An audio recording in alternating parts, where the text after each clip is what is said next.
So we've looked at a lot of different data and how it's stored in memory, but one thing we really haven't examined in any detail is what happens when you start using negative numbers in your C program.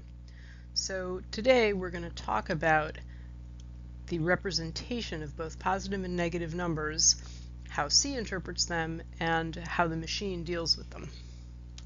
So let's start just by looking at what negative numbers look like in memory. So here's a very simple program, and we're going to declare three different variables. Notice that we have I as an integer equal to 1, U is an unsigned equal to 1, and J is an integer equal to -1. And all we're going to do is run this program and see what gets printed out. So when we run this program, what do we see? Well, the printf statement does exactly what we expect.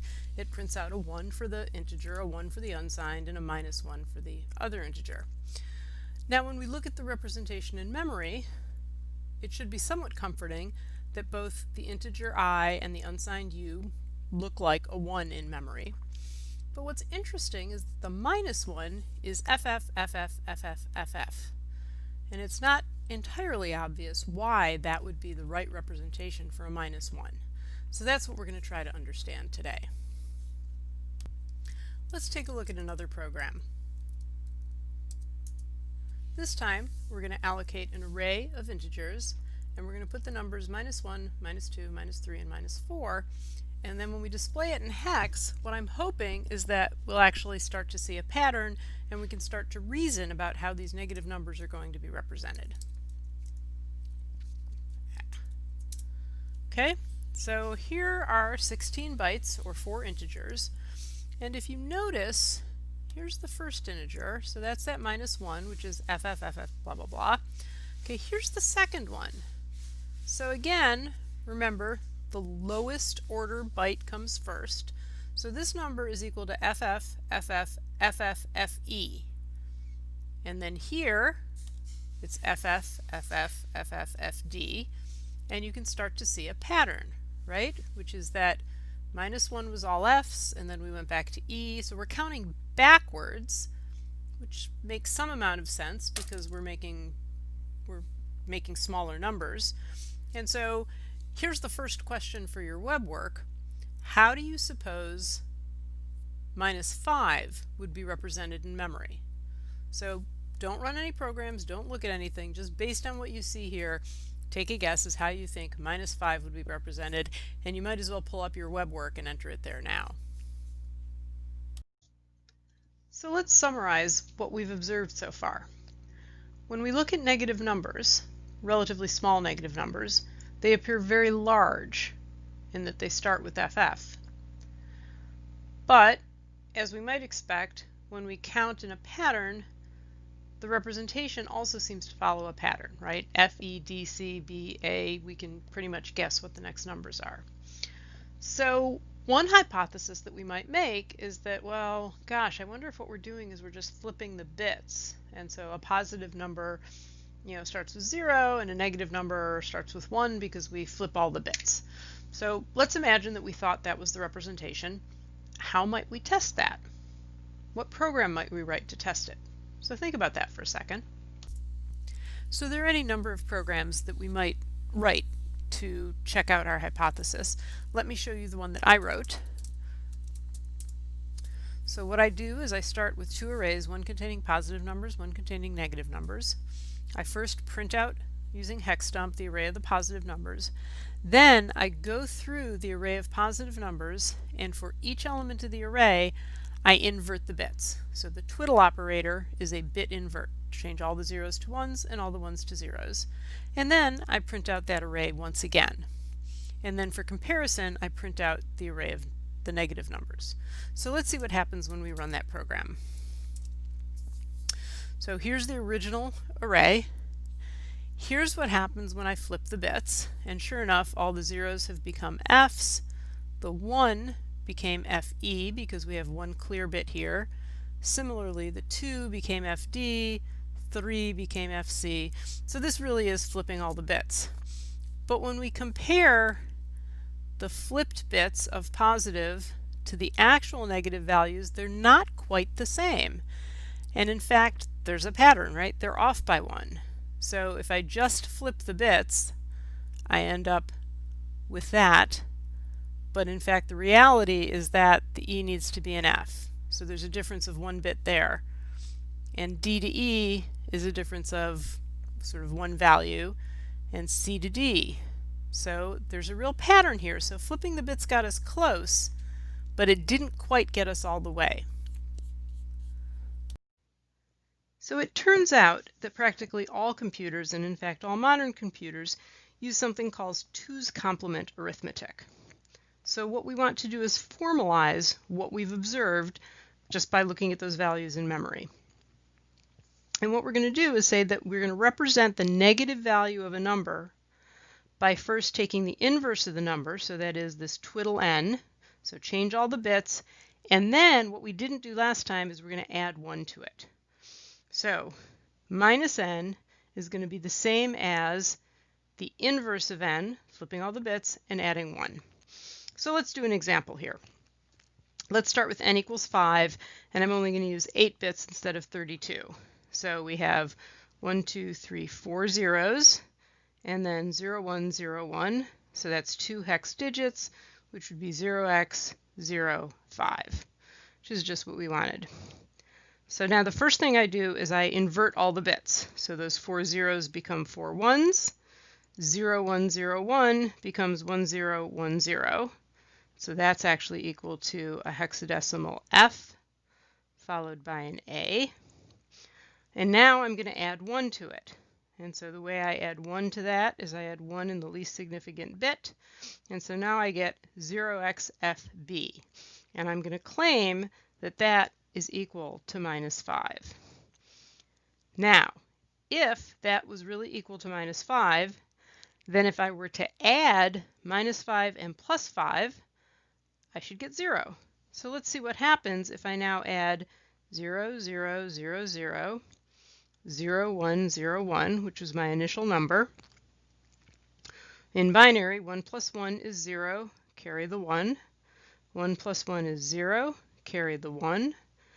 1 plus 1 is 0, carry the 1. 1 plus 1 is 0, carry the 1. And what you see is that we do in fact get all zeros. So by using this 2's complement arithmetic, the right thing is happening. So the reason that we use 2's complement is because it actually makes all this work out beautifully. We just saw that plus 5 and minus 5 equals 0, and we did that by adding binary numbers. So in case you hadn't seen that before, let's just review. When you add 2 zeros, you clearly get a 0. A 0 plus a 1 is a 1. And then what we did was 1 plus 1 is a 0 where you carry the 1. So it's just like adding something in decimal that adds up to 10. It equals 0, and you carry the tens place over. So let's look at another example of just straightforward addition. I've got the value 35, which is a 0x 23. Okay, so that's 2 in the 16's place is 32, plus 3 is 35, and I'm going to add to that 5, which is in hex. Looks like that.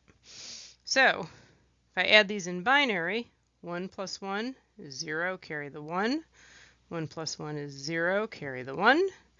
1 plus 1 is 0, carry the 1. Whew, no more carries.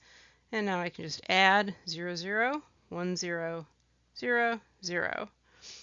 Break that into 2 hex digits, and I get 0x 2, 8. And so 2 times 16 equals 32, plus 8 is 40. Check, that's the number we wanted. And I can also check in hexadecimal that this equals hexadecimal 28. So everything worked out exactly the way we wanted it to. Let's do another example, but this time let's see what happens when we add negative numbers. So I'm going to start with a negative 3 and a negative 10. Well, how did we get negative 3? Let's start with a positive 3, because that's easy to write. 0, 0, 1, 1. Well, how do we form a negative? We flip all the bits, and then we add 1. So 1, 1, 1, 1, 1, 1, 0, 1. And that's exactly the number we see here. So this is minus 3. Okay, how do we get minus 10? Let's do the same thing. 10 would be 4 zeros, and then 8, 1 0 1 0. Flip the bits, add 1. So now when we add 1, 1 plus 1 is 0, carry the 1, great. And now we just carry it down. And so sure enough, this is minus 10. So now let's see what happens when we add these together. 1 plus 0 is 1, 0 plus 1 is 1, 1 plus 1 is 0, carry 1, 1 plus 1 is 0, carry 1, 1 plus 1 plus 1 is actually 1, carry 1, 1 1 1 is 1, carry 1, repeat, you see a pattern. So here's the number I get, and now we have to figure out what does that equal as a negative number. Well, when I told you how to create negative numbers, I said flip the bits and add 1. That works whether we start with a positive number or a negative number. So let's figure out what the negative of this is. So we'll flip all the bits. Then we're going to add 1, and we get 1 2 3 4, 1 1 0 1. And sure enough, 8 plus 4 is 12, plus 1 is 13. This equals 13, which means this equals negative 13. And so sure enough, when we take minus 3 and minus 10, we should get minus 13. And just like we verified plus 5 and minus 5 equals 0, let's do one more check and make sure that negative 1, remember that's FF, and positive 1, and that should sum up to 0. Let's try it one more time. 1 plus 1 is 0, carry 1. 1 plus 1 is 0, carry 1. I think you see a pattern here, and lo and behold, we do get 0. So the beauty of 2's complement is that if you build your circuits to add numbers together, it works regardless of whether the numbers are actually positive or minus. Positive or negative. So here's the message I really want you to take away from this. The machine really doesn't know anything about positive or negative numbers.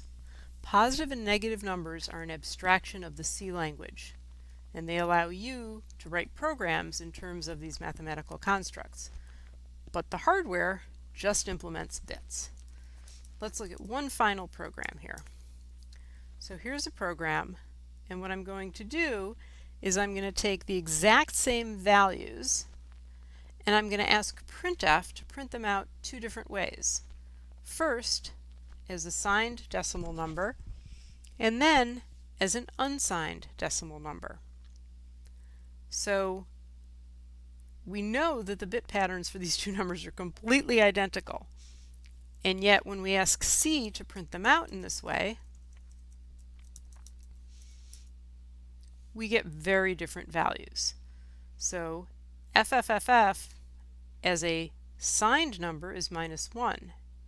As an unsigned number, it's a very large number, close to about 4 billion. This number -1234 has similar characteristics. When I print it out signed, I get a negative number that looks familiar. But if I treat that same bit pattern as an unsigned number, then C says, oh, print it out differently.